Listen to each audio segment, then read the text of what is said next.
What's going on, everybody? Welcome into the RGR Football channel. My name is Daniel Harms. I'm going to be riding solo tonight. Ryan is just coming back. I believe he's getting on a plane to accompany his daughter who was doing, volleyball stuffs over someplace in a tournament. So he's being a dad right now.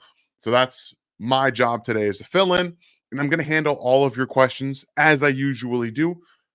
But before we get going, just want to reflect really quickly on some things that I've been seeing from Twitter and stuff like that. So come on in, join in. We're going to talk about it together. Welcome in again. Appreciate you guys joining me on this Monday night.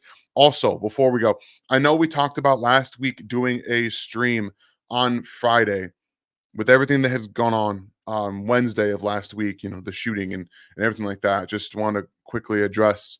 I'm hopeful. I'm glad everyone who has been released was in the hospital, has been released from the hospital, that they're doing well right now. It was really kind of a shocking end to what should have been a fun day for the Chiefs, and obviously wasn't in the right mindset to do another Q&A on Friday. So we're coming back today, and we're going to get to all your questions. I'm going to get to all your questions, as many as that I can, and try to get as much done as we can. So thank you guys so much again for being here. There's been some talk about the the Patrick Mahomes touchdown yardage distribution, like his average depth of touchdown scores being like 3.9 yards this year. And let's just quickly talk about the what greatness means from a quarterback perspective. It's not always about having the long throws downfield. It's not all about having all of the touchdowns and the big plays and stuff like that. What Patrick Mahomes has shown us over the past 2 seasons is that it's about adapting to what your offense is and what you have.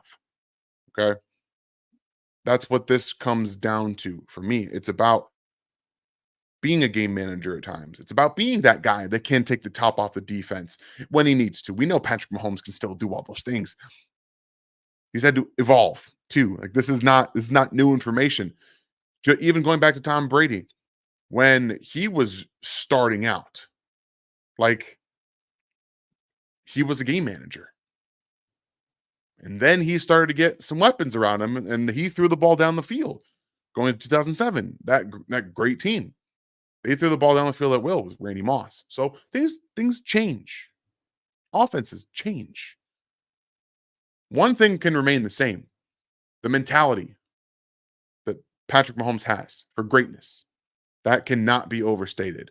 So let's just quickly clear the air that people are trying to call Patrick Mahomes not very good because of his touchdowns this season. The average depth of target for them, it's ridiculous. Let's get out of the way. It's Patrick Mahomes, and he's been thinking about 3 since they won it, probably before they won it, thinking about going back to back, thinking about how they can get to 3 straight Super Bowl wins. And that starts now. That does start now. So thank you guys again for being in here. If you're going through that, Ryan is getting on a plane to get back to his house. He's doing the dad thing right now. Appreciate him for doing that with his daughter. And we're going to jump into your guys' questions. Make sure to hit that like, the bell, and the sub. Obviously, the bell, make sure you guys are getting everything that we do on a weekly basis here. And subbing to the channel is a fantastic way of showing your support. The other way is to super chat. Every single super chat will be answered tonight, regardless of how long it takes. Excuse me.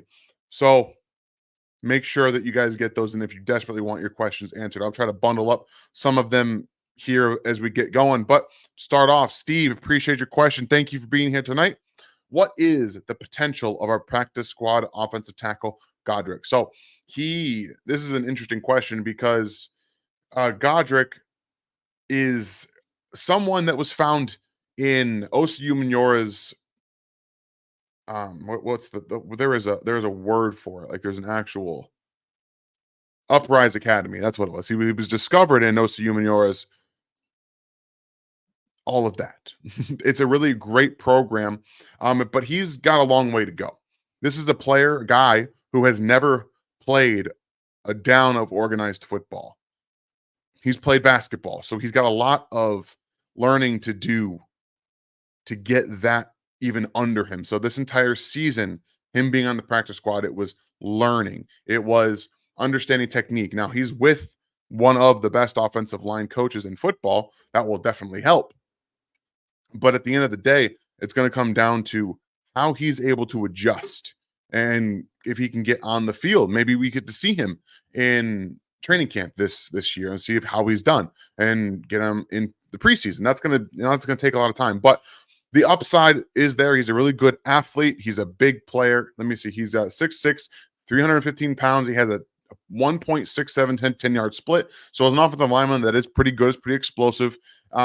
He's just a raw player. So if we're looking for like upside stuff, it's hard to really tell because I've never even seen him play a real down of football. So I can't really give you a good idea. Maybe our backup right now, maybe he could be a backup. I don't think you're talking about a guy who's going to end up being a starter because the road is so long for him. He's got a lot to do. So it's tough to really put projections on that kind of thing. So I appreciate the question, but it's not one that really we can really answer with any great idea of certainty. It's a tough one. Jeremy, one of our members, welcome in. Besides wide receiver, what are our areas of need? So I think we can safely assume defensive tackle is a big one. Let's just assume really quickly Mike Pennell, who was a savior hero of the Super Bowl, does not come back because he's 34, 35 years old. That makes things a little difficult if you have Tershawn Wharton, who is a free agent, Derek Nottie, who is a free agent. Defensive tackle gets thin quickly. Also, Chris Jones. There is the real possibility he's not in Kansas City this next year. So defensive line, defensive tackle becomes a big need very quickly. I still believe depth at offensive tackle is a big need as well. And you also have to plan for the future. So offensive line in general. Joe Tooney, we don't know if they'll re-sign Trey Smith. They'll have decisions to make there. So offensive line in general is one that you have to look at.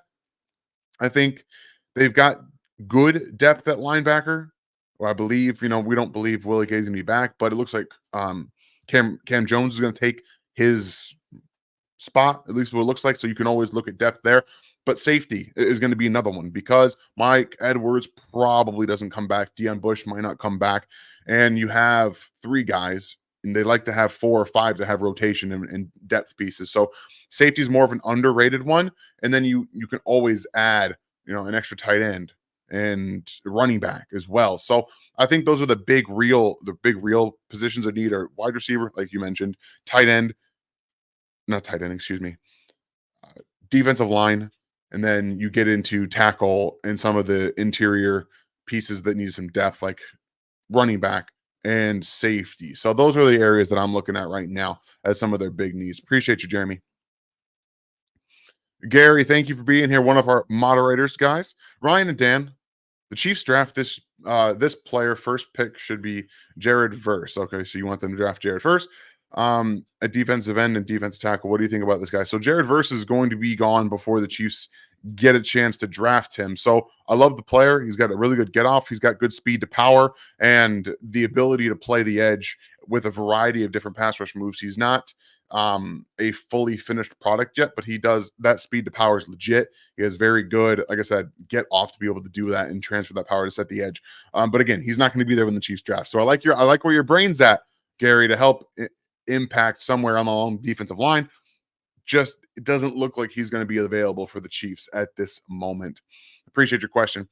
Brandon Patterson, thank you. Any chance we get a tight end in this draft? I know it isn't the class, but with Bell potentially not coming back, is it possible? It's always possible. I think the problem for me comes down to the fact that they have 6 picks and they end in the 5th round. You'd like to see them draft someone on later on day 3 with some surplus of picks, but they don't really have a surplus of picks, and they kind of need to double dip at wide receiver depending on what they do in free agency. Like I said, safety, tackle, defensive line. You can even go and draft another corner. There's a lot of stuff. There's a lot of things that can happen. And I don't think that this is going to be the draft on top of it not being a very good draft to begin with for tight ends. Sorry. Trying to multitask here and select some questions and and answer yours at the same time. I'm having a little trouble, but here we go. Yeah, so I don't think it's possible for this draft with the amount of picks that they have now. That can change. They can trade down. They can accumulate some more draft picks through trades and certain things like that, different moves that they make. But right now, I don't think it's a huge possibility just based off what we've seen in the draft and how few picks they have. Appreciate you, Brandon. Wolfgang, Omenihu gone. I don't know where this is coming from. We've got multiple things now. Um, I don't know. I don't think that they're just going to release Charles Omenihu. Now, his injury complicates things a little bit. It was so close to the end of the season, and that there's not a good chance that he comes back all the way until playoffs next year. So I don't think that they're just going to release him. That doesn't make a lot of fiscal sense, but at the end, like I said, financial sense, I don't know. I'm not sure about that myself. Well, and if you guys have like stories or tweets or sources that you've seen on Twitter, send them to me at In Harm's Way 19 so I can see, because I haven't seen anything about this at all. Thanks for bringing it up, Wolfgang. All right, Ian, thank you for your question. You can't franchise Jones at $32 million. You offer 3 years, 75 million, take it or leave it. So they can franchise tag him, but if they do franchise tag him, it would make more sense if it were a tag and trade. Now, all of this comes back to I believe that they want to make a deal happen. And it's tough for the Chiefs to sign them both, L'Jarius Sneed and Chris Jones, bring in some players. I think you want to get both, but Jones is going to demand a lot. We don't really know what the situation is here with their contract negotiations, if it's going to be different than it was last year, so on and so forth. So I don't think you can tag Jones and take that cap hit on. So if you tag him, I think you have to have a plan in place, whether it's the contract offer or if it's tag and trade. You don't really have much of it, anything in between. So I don't disagree with you, because I don't think you can carry a $32 million cap hit into this season and try to get one more year out of him. You still might want to tag him and trade him to get the most value you possibly can. But at the end of the day, it's a tough situation to be put in with their own roster constraints, their own financial constraints. They can create some cap space here and there with some moves. Moving Mahomes' roster bonus to a signing bonus frees up about $30+ million. Releasing MVS does create about 11 million too. So they have some room to work with. It's going to be interesting to see what they do. But I appreciate the idea there. Sugary, thank you for your question.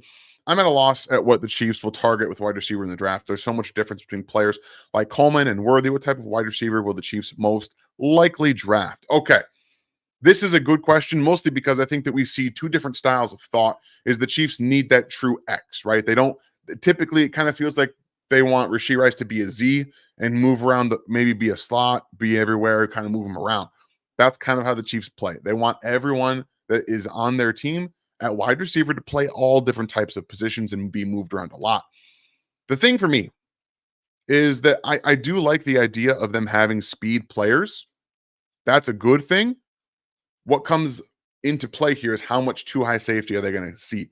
If they're still playing a lot of too high safety, does it make more sense to draft someone that has that speed, that has that ability to take the top off, but also can win underneath? You know, the X non-X guy who can play out there, can win quickly with his speed and quickness, but also has that ability to run after the catch. I'm leaning more towards a player like that, because the Chiefs need to operate in the space that is given to them inside that 10 to 15 yards. And we saw when teams went too high and played man coverage, they had trouble separating and getting open outside of Travis Kelce and then Rashee Rice being schemed open. They're going to need to be able to do that. So I'm leaning more towards a taller-ish guy. Like right now, I'm leaning towards Xavier Worthy or Troy Franklin at 32 if they can get there. Like those two players make a lot of sense because they have positional versatility. They can be moved around a lot. They have that speed and the ability to run routes and create yards after the catch. And that's kind of what the Chiefs really need right now. So that's where I'm at right now. Sugary, appreciate the thought there, so we can all kind of ID what we want to do in the draft, or what the Chiefs want to do in the draft. James, thank you for your question. Should I hop on the Xavier Worthy round one train, Dan? Yeah, absolutely. Like that 32, we're talking about a second round pick, and that's who I'm targeting right now. Like I was just talking about, so that plays right into it. And we're going to be doing. I'll tell you guys right now because those of you that are in here will appreciate this, and you get to see. I'm going to break down Xavier Worthy's um, game on RGR for one of my guys that I think that they should be attacking. So, James, maybe I can convince you with one of my film breakdowns coming in the next month or so. Appreciate you being here. Isaac, thank you for your question. I love AD Mitchell, so smooth. I'm torn between him, Worthy, Polk, Leggett for being the guys for us, not 32 for the last guys. Okay, for sure, that makes sense. Polk, and I think Leggett's going to go a lot higher than people think he is right now. I think he's going to go at the top of the second round, if not right there at the end of the first. He might sneak into the first, especially after he runs at the combine. He's going to blow up the combine, guys. So just be prepared for that to happen and to Xavier Leggett's name to be kind of thrown up there. So I see you in there, Duncan, talking about Xavier Leggett. You love him. I get it. I love him too. I would not be mad if the Chiefs drafted him at 32 either. He'd be another guy that fits what they're looking for, but he does seem to have that Rashee Rice mold, and they might look a different way. That's all I'm going right now. So AD Mitchell is a fun, smooth player.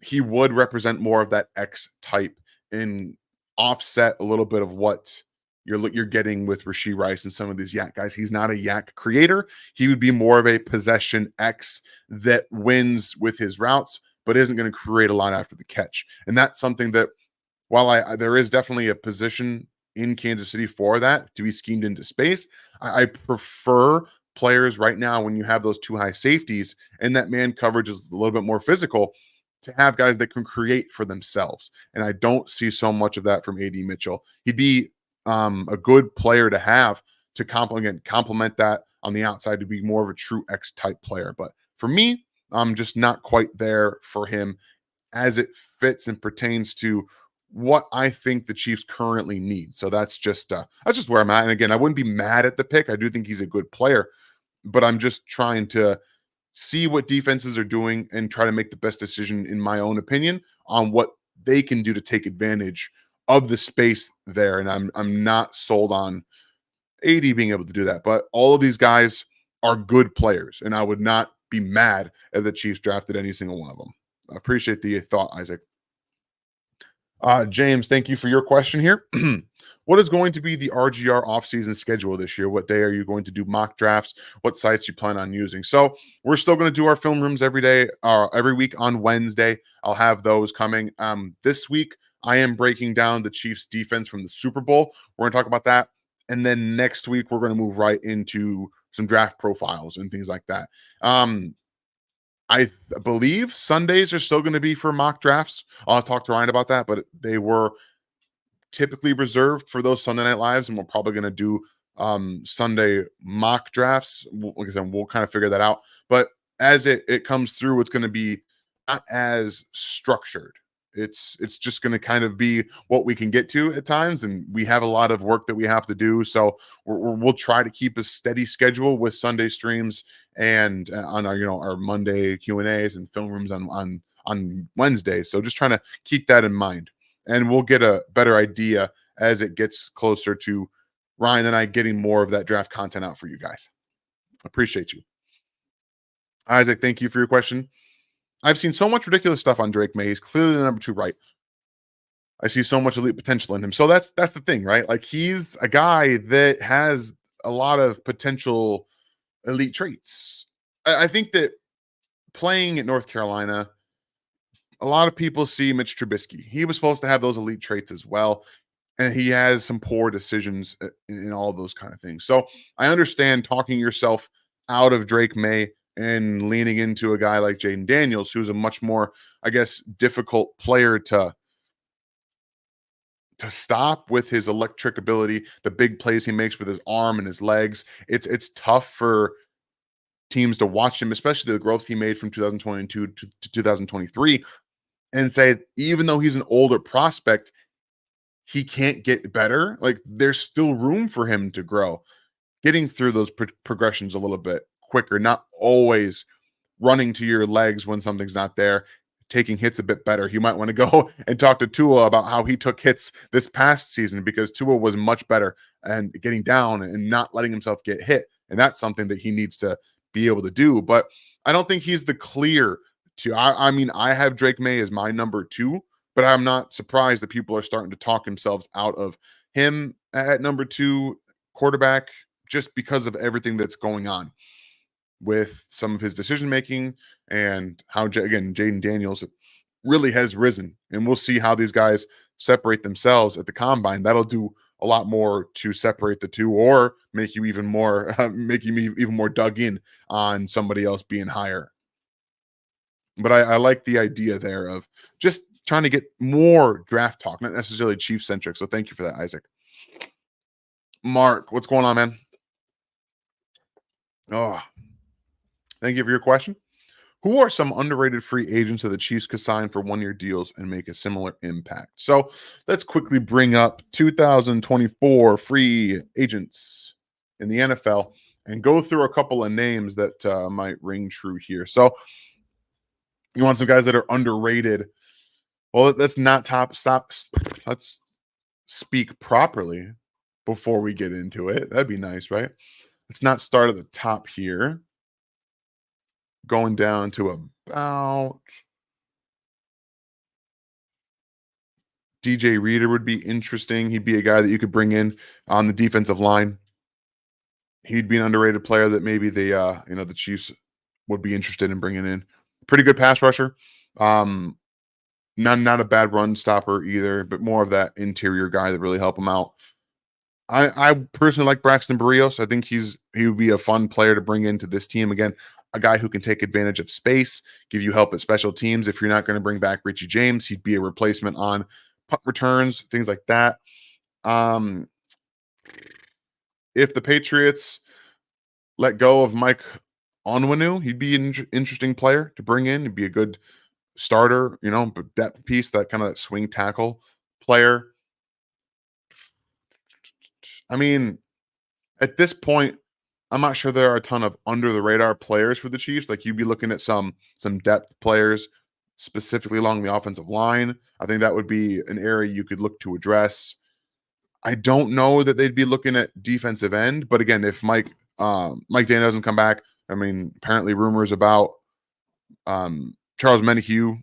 There's different things happening here at defensive end. A guy like Jonathan Greenard, who was really good last year for the Texans, would be someone that could come in and rotate as well. They're going to have to find something at defensive end, specifically for a rotational pass rusher, because Omenihu is going to be hurt. So there's that as well. And at the end of the day, those are just a couple of names. Zadarius Smith would be another guy. He's a free agent. You can bring him in on a 1-year deal. Just kind of going through the list here and throwing names out. Hunter Henry's a free agent. That's always fun.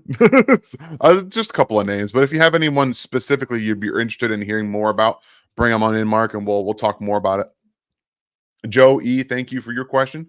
Chiefs needs offensive tackle, defense tackle, wide receiver, running back, linebacker. What positions need to be addressed early in the draft? So we are still pretty locked in on offensive tackle, wide receiver, defensive line, interior defensive line specifically, to be addressed early on in the draft. I think those are the three positions that they desperately are going to need, regardless of what happens in the offseason, unless they keep Chris Jones and they bring in a legit defensive tackle and bring in a depth player. I think that they're going to be taking a defensive lineman on day 2, and then, tackle and wide receiver addressed on day 1 and day 2. Kind of how it rolls out for me. Appreciate you, Joe. Duncan, thank you for your question. When will the NFL calm down on drafting a QB? For our first time, we saw that they didn't want to draft running back in the first, and I feel for teams that are putting everything into their top pick. That's not going to happen ever anymore, ever. I think that what we're seeing now, offense drives the league, and quarterbacks drive the offense. In today's NFL, you need to have those quarterbacks, especially with how the times have changed. You can't really hit quarterbacks, and when you do, you get dinged with flags, and it's a much more pass happy league. So until the NFL goes to just running the football and putting more premium on running backs, which, hate to break it to you, probably isn't going to happen ever again. It's just not going to. It's going to be quarterback, quarterback, quarterback, and you're going to see teams giving up multiple drafts, multiple first rounds to go get these guys, and that's just kind of how the NFL owners and the commissioner have created this system. I know it's unfortunate, Duncan, but it is what it is now at this point. Thank you for your question. Isaac, thank you for another question. Mike Evans, or go for a guy like Mooney or Hollywood and take a guy like Coleman, AD, Leggett. It really depends on the Mike Evans contract. Apparently, he wants a lot of money. And I know that I was pretty confident, like last week, that he was going back to Tampa Bay, but his deadline is passing today for them to get his contract done before he becomes a free agent. So he's going to get a lot of money. He is in his early 30s. He's still an excellent player, a very underrated route runner.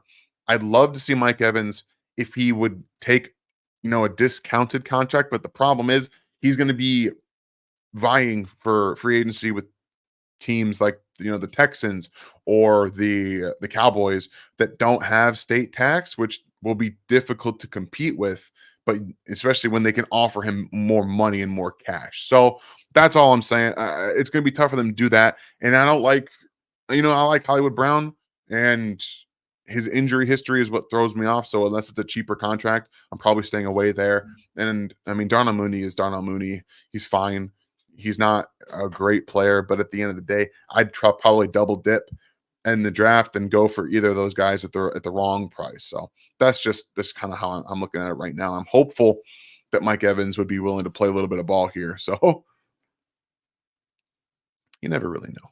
We're going to keep it civil, guys. I know we probably have some 49ers people in here, and if you just want to come in here and troll, I'm not really dealing with that right now. So just keep it civil, and we won't have any problems. Sugary, thank you for your question. Worst case scenario, it becomes obvious that we can't reach a deal with either Jones or Snead. How do we best pivot in the free agency and the draft? All right, so worst case scenario, neither of them come back. Okay. All right. Well, that's a lot of money off the books, right? You don't have to account for an $18 million deal in L'Jarius Sneed. You don't have to account for about a $30 million deal in Chris Jones. So you have a few avenues to go through.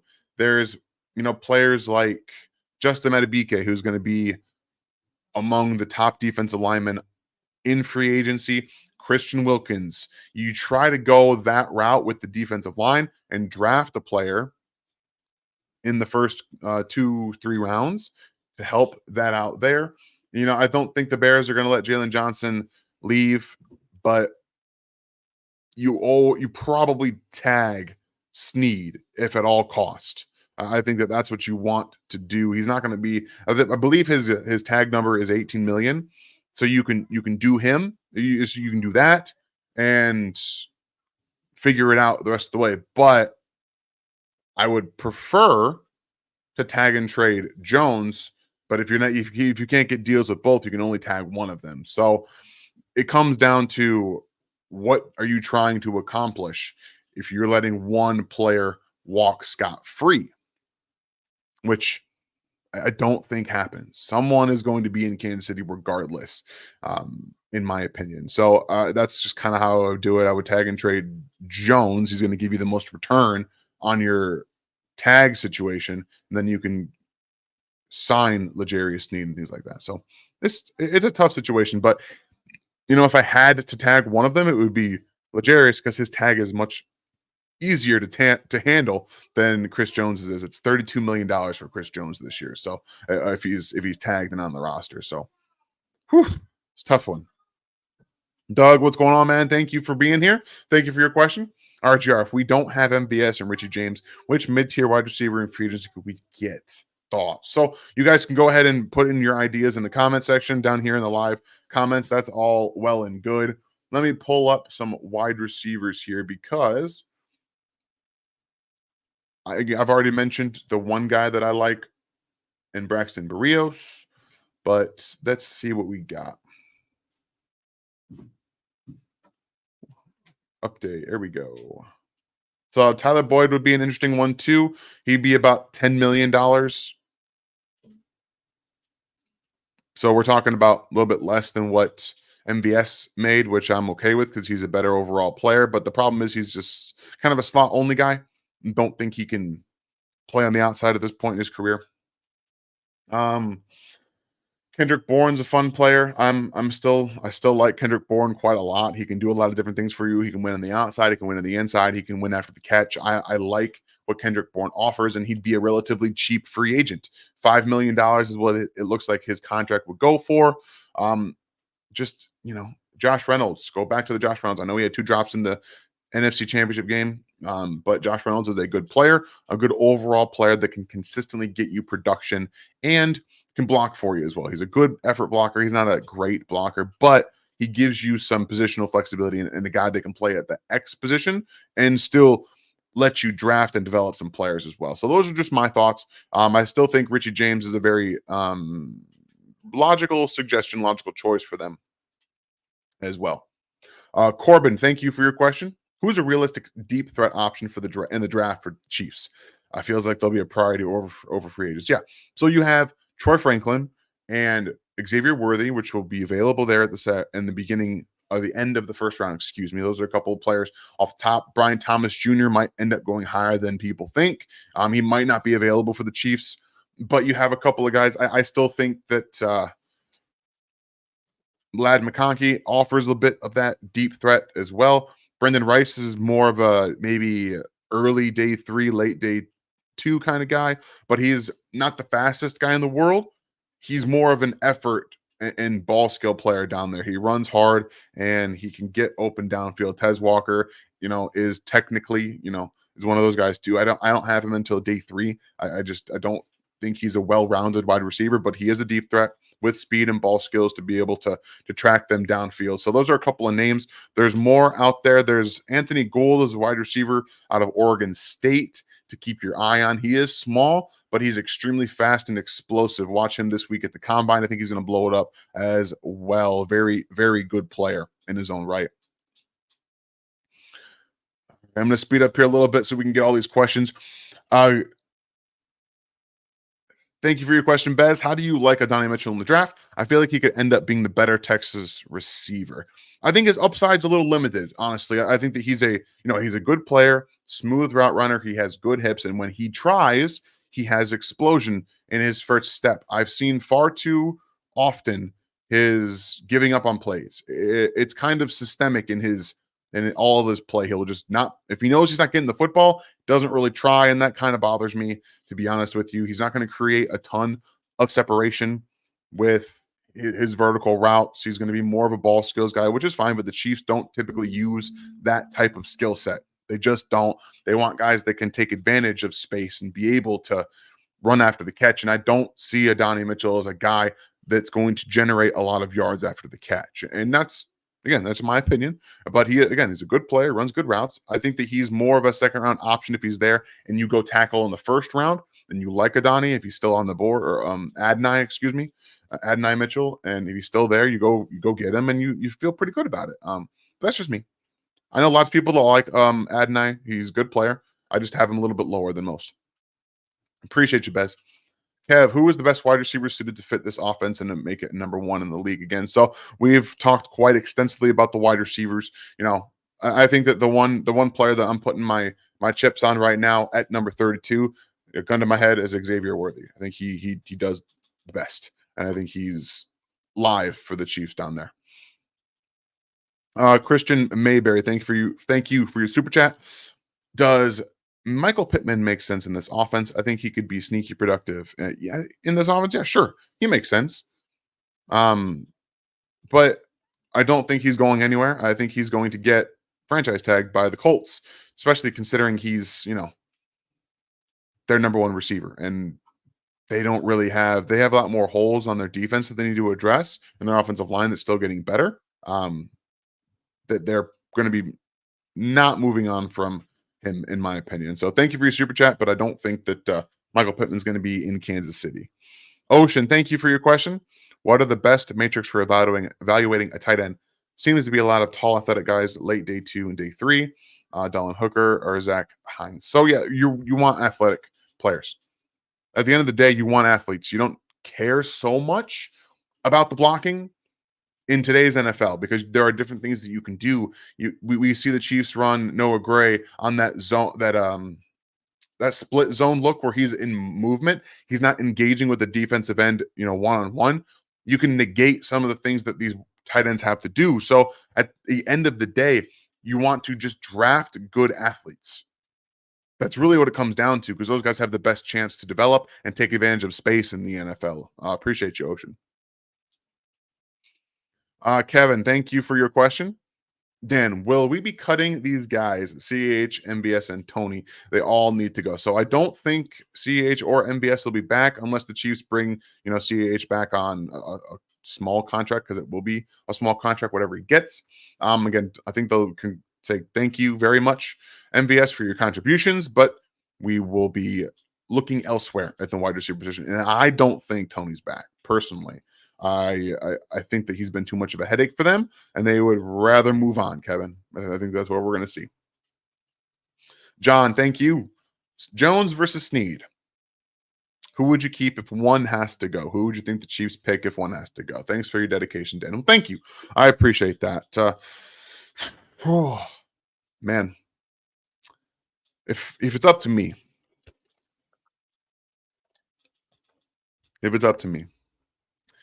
I don't know. That's a tough question.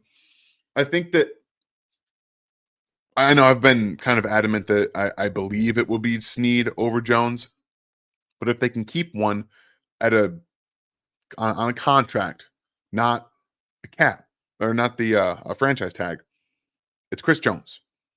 The reason it's Chris Jones is because of what he does for the rest of the defensive line.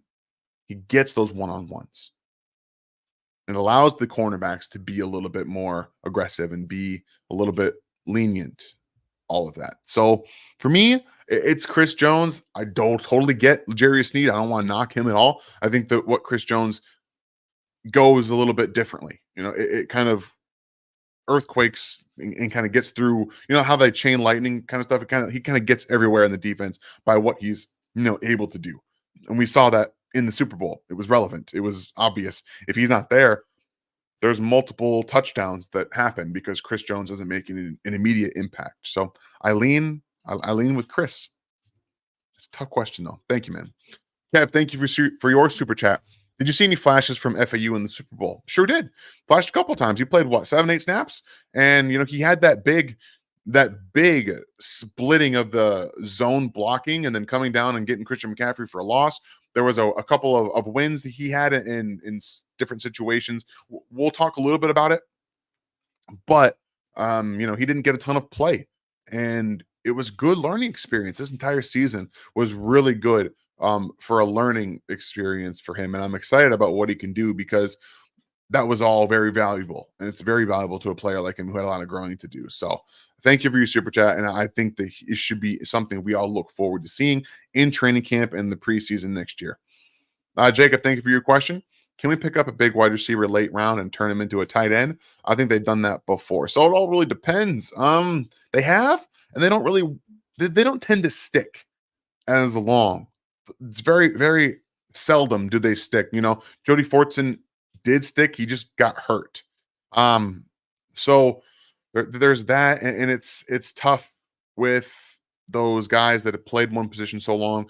Then they have to learn how to block, and they have to learn technique, and they have to learn how to use their bigger bodies now in a different way and attacking space differently. So it's always possible. I think a guy like Johnny Wilson, who's in my opinion going to be a day 2 player, is someone who offers positional versatility at wide receiver and tight end. But at the end of the day, it's not something that a lot of players execute and make happen for a long period of time. Dylan, thank you for your question. How did you feel about the run pass distribution of play calling in the Super Bowl? Felt very run heavy, which is weird for an Andy Reid team. I think it felt run heavy because they didn't have sustained drives. Early on, they had a couple of runs where obviously didn't happen. They got blown up in the backfield. And so when you have those drives that are three plays, 4 plays, and then a punt, those runs make it feel like it's more run heavy. Also, Patrick Mahomes taking off multiple times with his legs makes it seem that way. But Patrick threw for 300 yards in this game. Most of it came in fourth quarter and overtime. And the money downs, like when it happened, when it mattered most, it was them throwing the football and exploiting the defense being tired. And that's what happened. And at the end of the day, I don't think it was hugely wrong. I think that the way that they attacked it early on was the mistake. They went to what they normally do.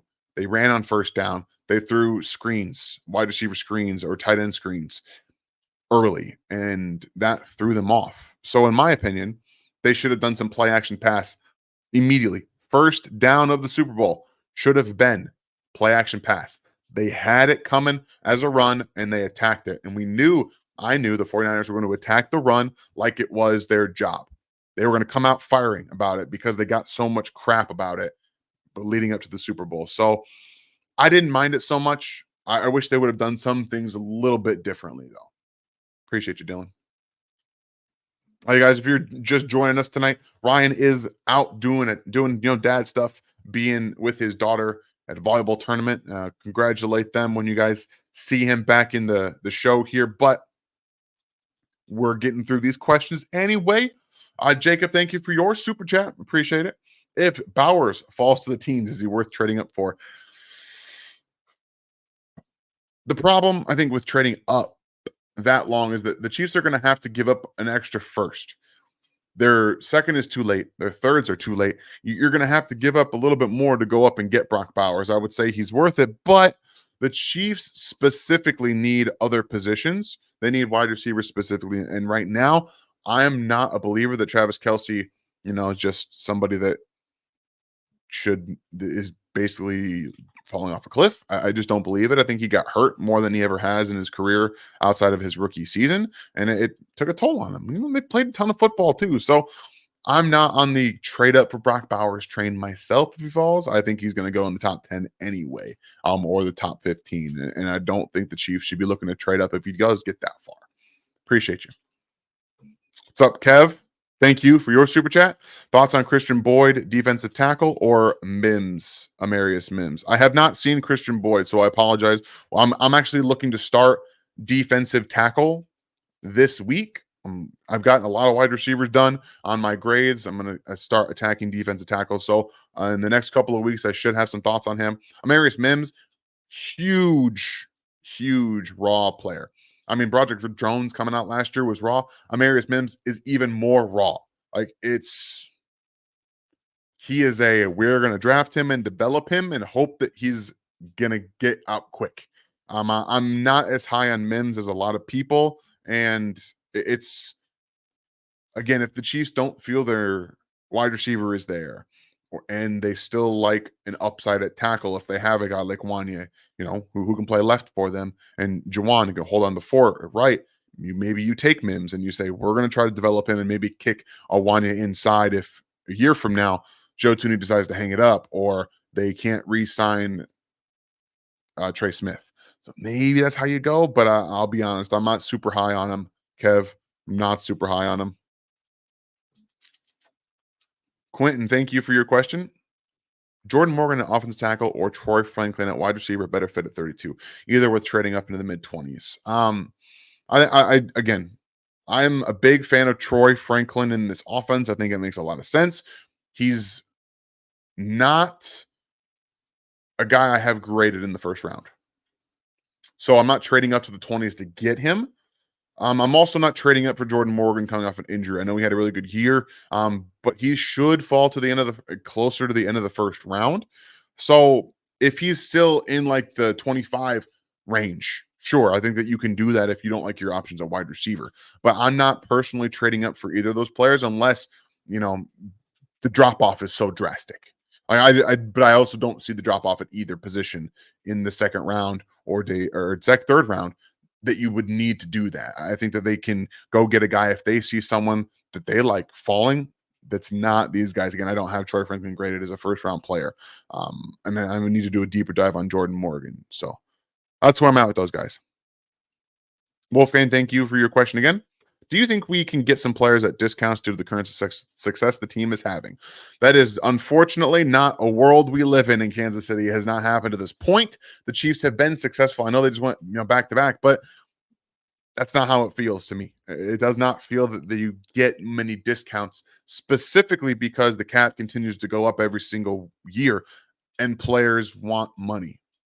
They just do. So those hometown discounts, it's more about the quarterbacks taking less than it is about anybody else, because it's about how much you want to be able to give back to your team. Tom Brady did it.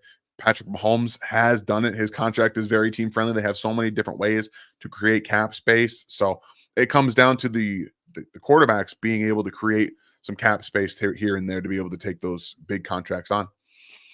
James, what's going on? Have the last pick in the first round.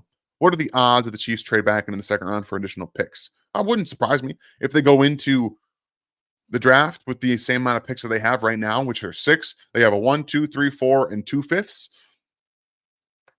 They very well could. It would make sense as well to kind of hammer home if they want to trade back into the second and maybe pick up another top 100 pick.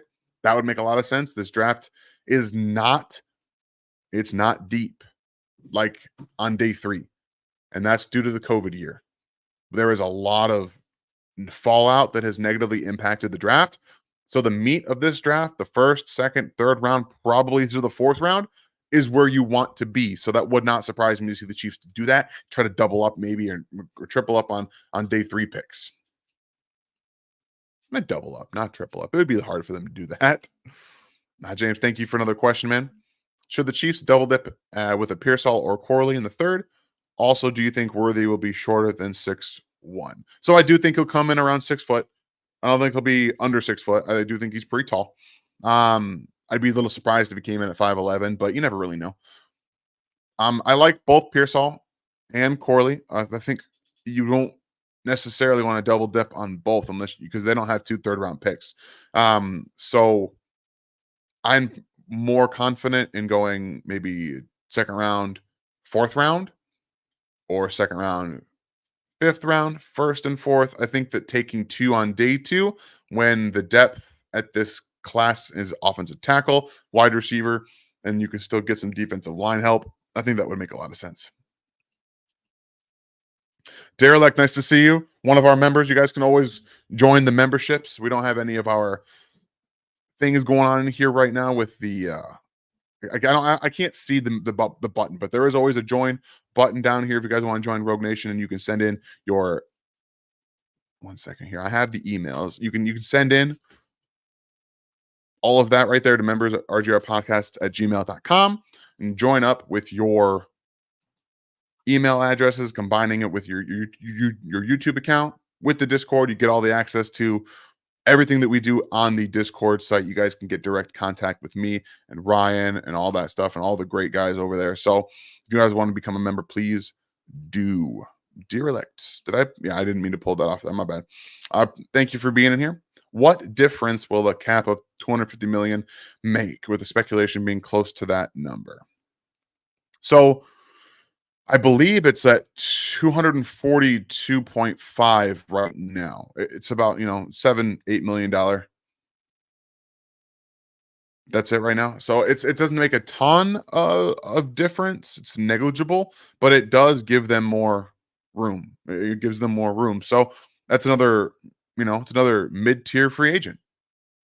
Someone who's going to get $7 million a year. That's a pretty good chunk of change. You can get a good free agent pick. So that makes a difference for that right there. It also allows them to be able to fill in their draft pick, because they'll need money for that as well.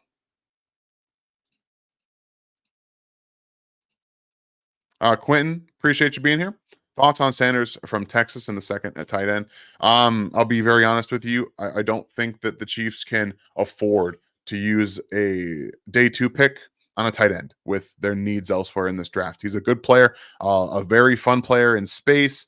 After the catch, he's more of an inline, he's less of an inline blocker, more of what Sam Laporta was coming out of Iowa at this point in that regard.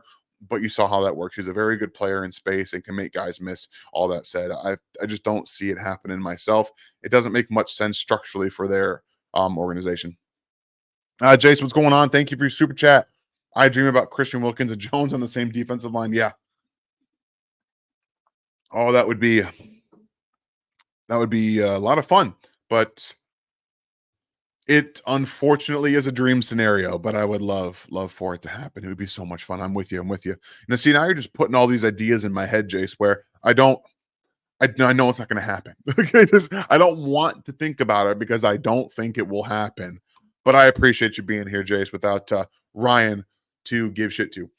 Tom, thank you for your super chat. Is T. Higgins officially not available anymore? It does seem like he's not available, that they are going to put the tag on him. But until they put the tag on him, I would say that he is. But right now, I'm kind of taking his name out of consideration as a free agent because I do believe very much that he's going to be given the tag. Appreciate you, Tom. Juke, what's up? What are your thoughts on Javon Baker from UCF and would he fit Kansas City? Absolutely. I'm a big fan of Javon Baker. He's going to be a day 2 wide receiver, probably in that early third, late second round. I have a ton of second round grades, by the way. I have a ton of them. There's a ton of really good players in this draft. Just so many wide receivers, but he's a very good. He's kind of an underrated route runner. I think he was very good when the play broke down, finding space. He is not going to be the best, yards after the catch athlete, but I do see a world where he's kind of in the Rashee Rice mold.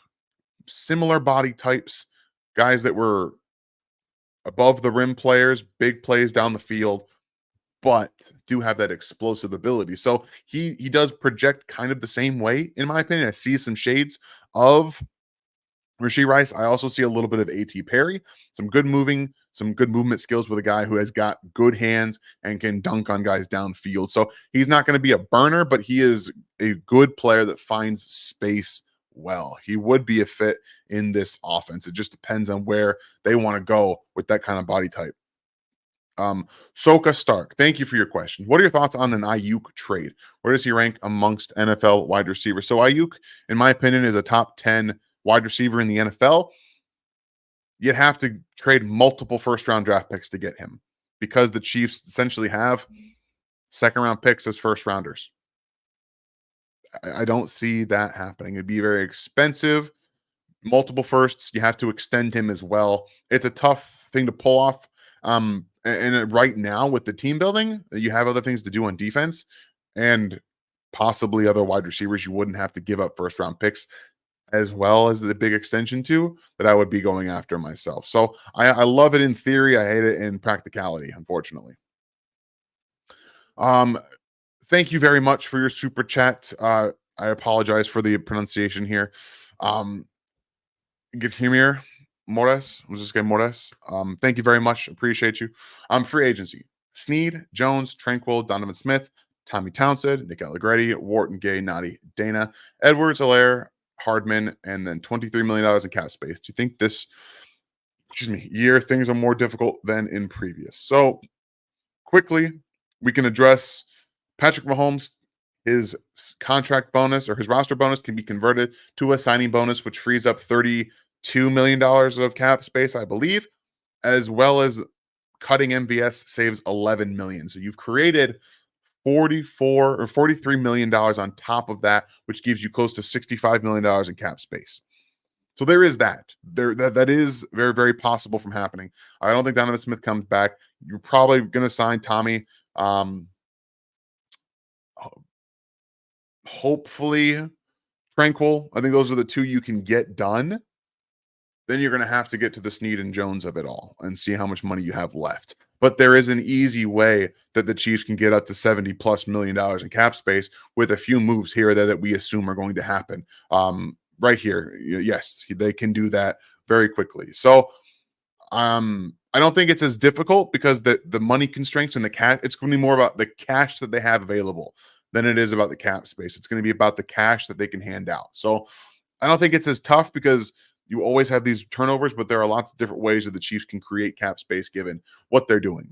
Thank you very much for your super chat. Always very much appreciated. Adam Foster, would you draft the KU tackle?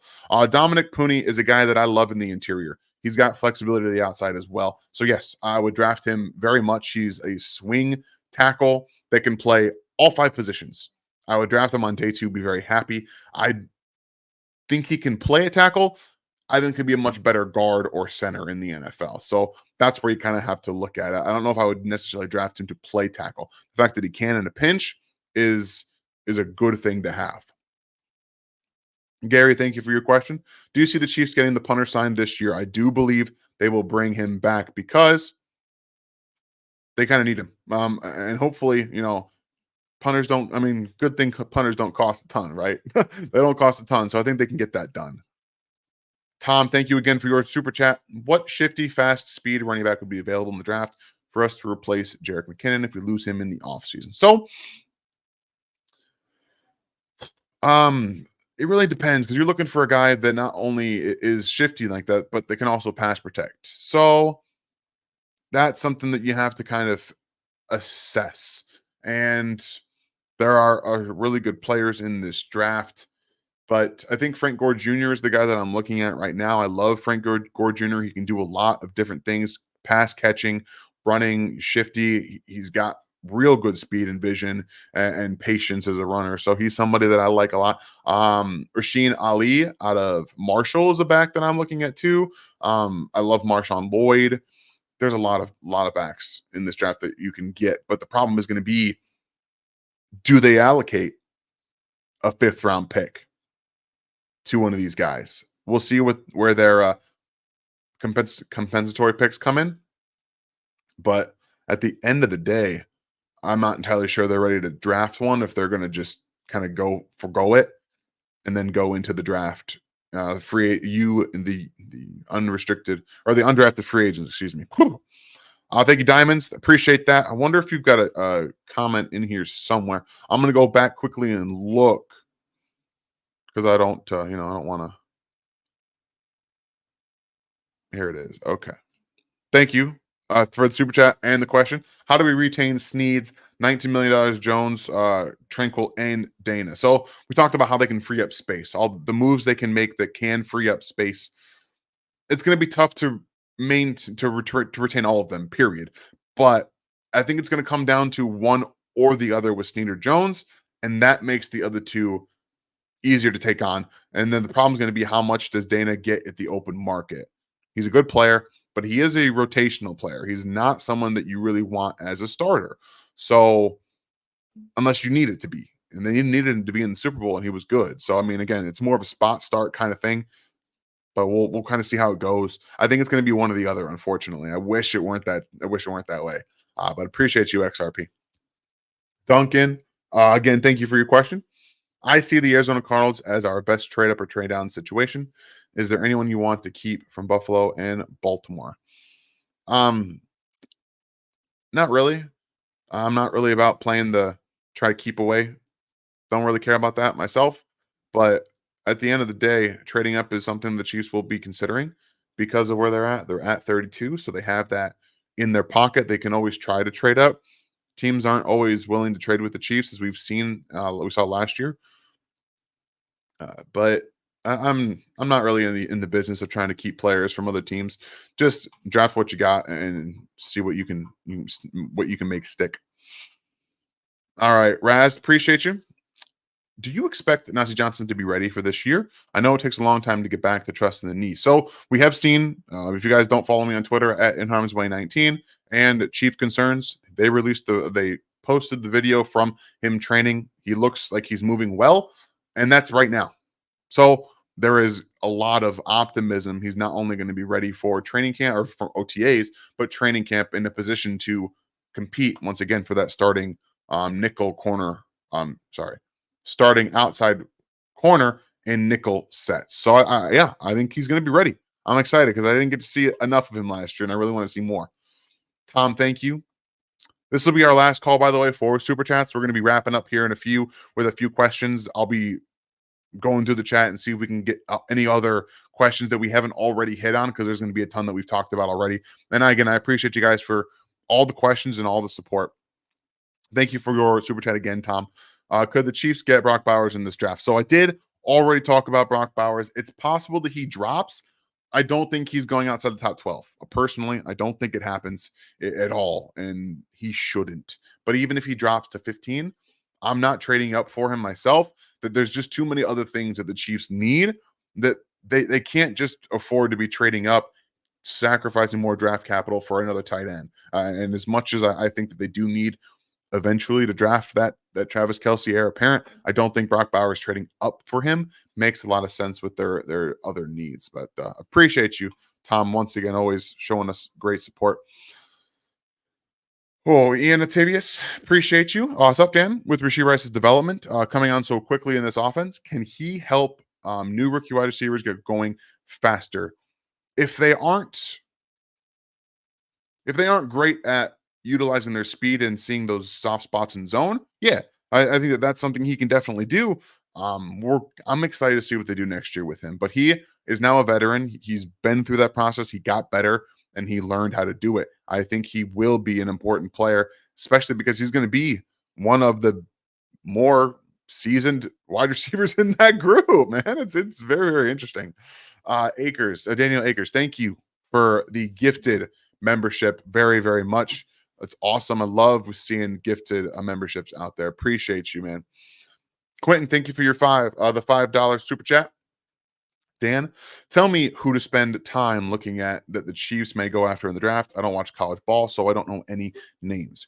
Well, I'll give you 3 names right now that I have. If you haven't watched Xavier Worthy, go watch him. Ignore the drops, please. Brandon Dorless, defensive tackle out of Oregon, is someone to watch. And the Christian Jones, the Texas offensive tackle. That way you can kill 2 birds with 1 stone watching Texas offense while you're there watching Xavier Worthy. You can watch Christian Jones, their left tackle. Those are all 3 players that I really like for thoughts for draft stuff right now. I think that Jones is a fun player. Christian Jones is the fun tackle prospect that doesn't get enough love. Thank you very much for your super chat, man. We got 2 more super chats here, and then we're going to get out of here, get you guys out on your evenings. Donnie, thank you for the $2. Would you be down for Ladd in round 2? Absolutely. He is one of the bevy of wide receivers that I have with a round 2 grade. I think his speed, downfield speed's underrated. Extremely good route runner, good hands, underrated after the catch. So absolutely, I think he complements what this offense needs with guys that identify that space well. I really do think that he identifies zone and can beat man. So that's definitely somebody that I would love to see in Kansas City for sure. Mr. Anderson, thank you for the 1 at 99. Thoughts on Nico Remigio? I loved what we saw at training camp. I'm hopeful that he can come back and continue to do that because he does give that kind of yards after the catch, space field player that can win against a man with his quick twitch and ability to kind of read that leverage and manipulate. So hopefully we get a little bit of growth from the offseason. He's learning a little bit. We'll see how he does in the OTAs and all that fun stuff. I don't know if we'd be a part of rookie OTAs because he was on the practice squad last year and then he got hurt. So we'll see what happens there. But he's a fun player. And I'd be very interested to see him get a little bit more of a look in training camp and preseason this year. All right, guys, that's going to do it for us tonight. I appreciate all you being in here. We'll have content as the week goes along. Again, Wednesday, I'm going to be dropping the defensive film review for the Super Bowl. That's going to be a lot of fun. There's going to be a lot of different angles we're looking at. These are going to be a little bit longer so that we can get into the bulk of what happened early in the game and how the Chiefs adjusted. That's going to be a lot of fun. Trust me, you guys are going to want to see this, how the Chiefs were adjusting from early on in the game to the latter half. So you guys have yourselves a fantastic rest of your day. Ryan and I will probably be back on Friday. I'll get with him and we'll kind of see how that goes along. But again, thank you guys so much for supporting the channel, being here with me tonight for the Q&A. And as, again, more content comes out, we'll have it all for you guys. Make sure to hit that like on your way out, and we'll see you guys next time.